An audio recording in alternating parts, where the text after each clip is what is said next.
Hello everybody, I'm Casey, and welcome to another edition of Let's Talk About. Today, let's continue our Pokemon 20th anniversary celebration and talk about Pokemon the First Movie. This is a subject I've wanted to tackle for a long time. While Pokemon movies come and go every year now, this was the very first one. For the first time, we got to see the world and adventures of Pokemon on the big screen. Except for me, because I was too young to see it, so I had to wait until it came out on VHS. Naturally, I, like many others, loved it, but that love doesn't really seem to be that strong anymore. While this movie was never a critical success, that's pretty understandable, since all these movies are clearly made for fans. But even the fans find a lot of fault with this movie lately, and it's a heavily debated topic among them. Well, today, I'm here to throw in my 2 cents and defend what I consider one of the best movies in the franchise. So let's take a look at Pokémon the First Movie. As much debate as there is for this movie, I think everybody can agree that the opening prologue is the best part about it, where we see Mewtwo's creation and origins firsthand. Yes, I am aware that there was a very touching scene regarding Mewtwo's early days before he woke up that was cut from the American release. I do agree that this scene is amazing, but I don't hate the fact that it was cut like a lot of other people do. After all, Mewtwo forgets Amber even existed, so despite what some people may think, it would have had no impact on the rest of the story. There is an English version that was distributed as a lost short film on the Mewtwo Returns DVD, so it's not like the story is lost to international audiences. But beyond that, the first 10 minutes of the movie are gripping and engaging, and really not what you'd expect going to see a Pokemon movie. I mean, Mewtwo blows up an entire facility of scientists because he didn't like the life they were trying to force upon him. That's pretty dark. But then Mewtwo comes across the man who financed his creation, the leader of Team Rocket, Giovanni. I absolutely love Giovanni in this movie. He knows exactly what to say to Mewtwo to convince him to work for Team Rocket of his own free will. Since Mewtwo is very strong and very volatile, he couldn't exactly force him. Though, if I can go on a tangent for a second, it's amazing Giovanni looks as diabolical as he does when he's wearing that stupid suit. Seriously, does anyone else think the people behind the character design kinda took a step back with this? This guy is the Pokemon equivalent of a mafia boss, and you put him in a bright orange suit? It looks ridiculous. Can we please get something more threatening? Thank you, Black and White. Mewtwo does eventually realize what Giovanni wants him for, and does what he does best. Blow stuff up. I guess explosions capable of destroying buildings don't affect secondary characters. Still, this is an incredible opening. This origin makes Mewtwo an utterly fascinating character, and looking back on it, a pretty complex one for a Pokemon movie. I mean, Mewtwo's story is nothing new, it's basically the story of Frankenstein's monster, if, he could blow stuff up with his mind, but not many Frankenstein-esque stories follow the creature. Usually the story is about the scientist. But following Mewtwo through the story is pretty interesting as he struggles to understand the world around him and why the humans around him treated him so cruelly. And I am all for Frankenstein themes in a movie from my childhood franchise. But you want to know something amazing about this prologue? It almost didn't happen. Yeah, remember those cameos by Mewtwo in the anime? Working for Team Rocket in that armor that, while looking absolutely awesome, didn't fool anyone? Apparently that was all we were going to get of Mewtwo's past. The prologue was added because of another man-made Pokemon. The hiatus caused by the Electric Soldier Porygon incident, which I'm sure you're all familiar with, pushed Mewtwo's episodes back to after the movie was planned to come out in Japan. From what I could gather, Mewtwo originally wasn't even supposed to be fully revealed in the movie until after the trainers arrived at New Island. So yeah, to those of you who got mad at the Amber scene being cut and think Mewtwo's motivations are confusing, imagine not even having this backstory. Still, on a side note, those crossover episodes were a stroke of genius. While their plan of foreshadowing the movie in Japan didn't work out, by the time those episodes were aired in America, they came out just a few weeks before the movie did. We all knew it was Mewtwo, and we were eagerly waiting to see why he was doing all this and what it was building up to. But we'll get back to Mewtwo later. Let's take a minute to talk about some of the weirder things in this movie. For one, the dub does this weird thing where they keep misidentifying Pokemon, and I'm not even talking about the Scyther one, but one of the top trainers calls his Pidgeot a Pidgeotto. For crying out loud, these are mistakes your parents make, not the people in charge of the official translation. This wouldn't be the last time they'd make mistakes like this, but given that this is a feature film, it stands out more. Speaking of those top trainers, these 3 were the first movie-exclusive characters, and character-wise, They are probably the most boring one-shot characters out of all of them. And as the movies go on, that's saying a lot. They never even introduce themselves. You have to go to Bulbapedia to find out their names, which are apparently Corey, Nisha, and Fergus.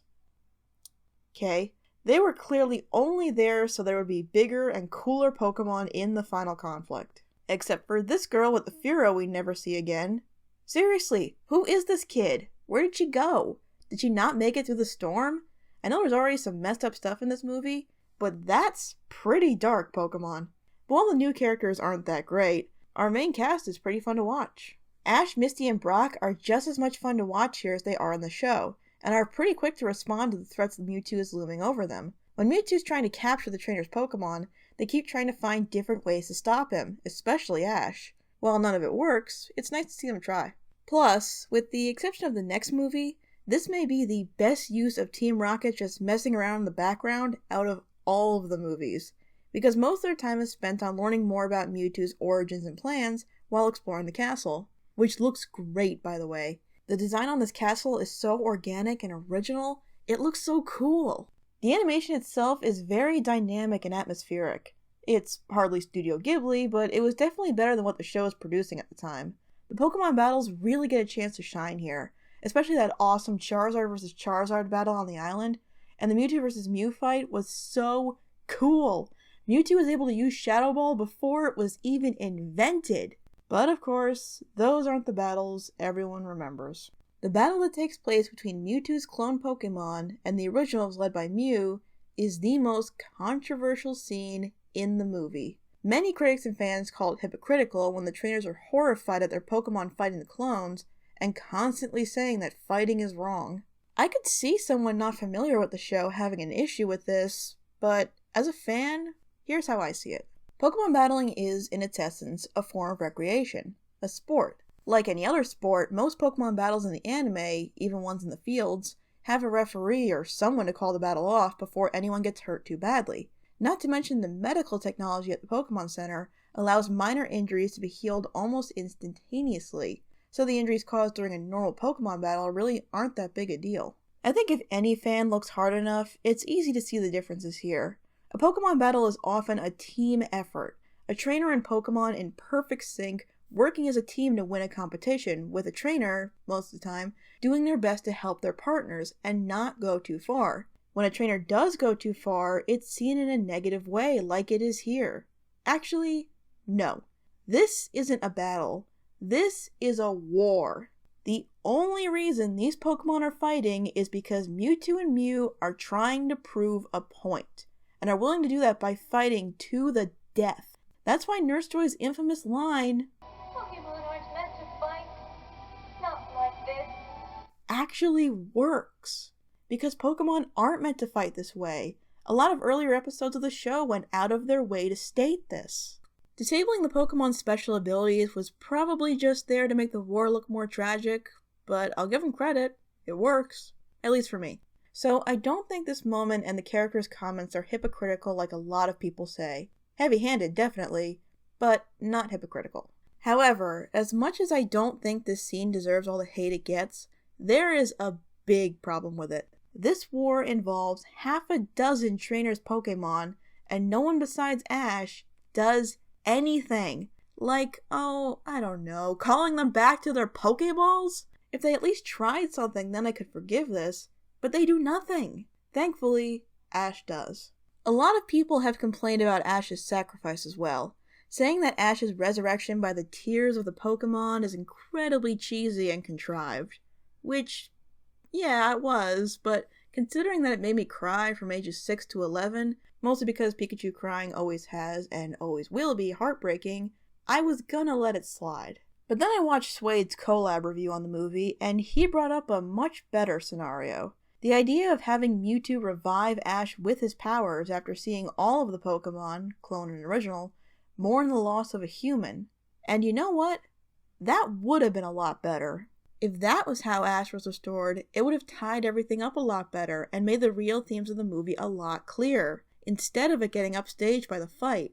And after my last review where a momentary sacrifice was executed and resolved a lot better, I'll admit the Pokemon just crying and that somehow fixes Ash leaves a bitter taste in my mouth. The dub at least tried to give an explanation by adding this legend told by the harbor manager, but even at a Pokemon movie, it still doesn't really work. Which is a shame because the voice acting and music are actually really good in this moment. Why'd the resolution have to be so stupid? Then there is the final major complaint with this movie, that Mewtwo erases everyone's memories of this experience as he leaves, meaning they learned nothing. But were they supposed to? This is where I take issue with people thinking that the movie's message is fighting in general is wrong, which it's not. The message about when to fight is certainly there, but I've already talked about that plenty. But the true message that the movie is trying to convey is realized by Mewtwo after Ash is revived. That it doesn't matter where you come from, but what you become through the choices you make that truly defines you. It's said here because this is where it's realized, and this is why I don't think that the memory wipe is a cop-out. Because it's not Ash's story. It's Mewtwo's. Sure, it's weird to not make the very first movie in your franchise about the serious main protagonist, but I totally buy it. Why do you think we spend the first 10 minutes of the movie with this guy? His struggles and motivations are what drive the story forward. Ash and company are just kind of there to provoke him and eventually help him see the error of his ways. Mewtwo starts lost and confused, capable of amazing things but not knowing what to do with that power. The scientists told him what they wanted to do with his life, and Giovanni tries to convince him that what he wants him for is really what Mewtwo wants. But we already went over how well that went, and these experiences leave Mewtwo very angry at the world, or rather what little he's seen of it through his experiences. Mewtwo has never seen a true bond of people and Pokemon before. He sees all of those relationships as humans using Pokemon as tools, because that's all he has witnessed himself, which transforms him into a pretty threatening villain, and instead he lashes out at the world with his powers and tries to prove that him and his clone Pokemon are the strongest on their own because they aren't weakened by being forced to serve humans. But we all know where that battle goes, and this is what I meant by having Mewtwo revive Ash tying everything up a lot better. It's that moment where Mewtwo realizes that not all humans see Pokemon as slaves or tools, that some will throw their lives down on the line to protect them, because they care about them that much, and where he sees that all Pokemon feel the love in return when they mourn Ash's sacrifice. This moment is bad for the movie, but good for Mewtwo. But instead, for a lot of people, this message and Mewtwo's arc gets lost in the war with the clones. Is this the viewer's fault? Not really. I love this movie very much. I agree it's far from perfect, but as far as Pokemon movies go, I still say it's one of the better ones out there, and certainly an admirable first attempt. The animation and action are incredibly fun to watch, the score is great, and Mewtwo is a very interesting character whose arc resolves with a good lesson. The problem with the movie pretty much comes down to execution. When I first heard all these complaints, most of them didn't bother me, even after watching the movie again, and I had to think long and hard to find out why these things never bothered me.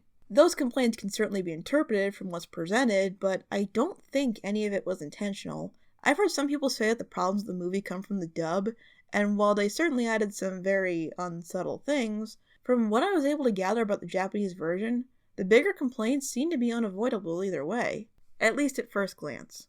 Is this a great movie that anyone can enjoy? No. The critics weren't wrong for hating it, since again, it was clearly made for fans, but I think Pokemon fans are too hard on it. While it may have been executed poorly, I enjoy and admire the movie for everything it tries, and sometimes even succeeds, at portraying. Come back next month to see what else I have in store for Pokemon's 20th anniversary. Thanks for watching, and I will see you guys next time.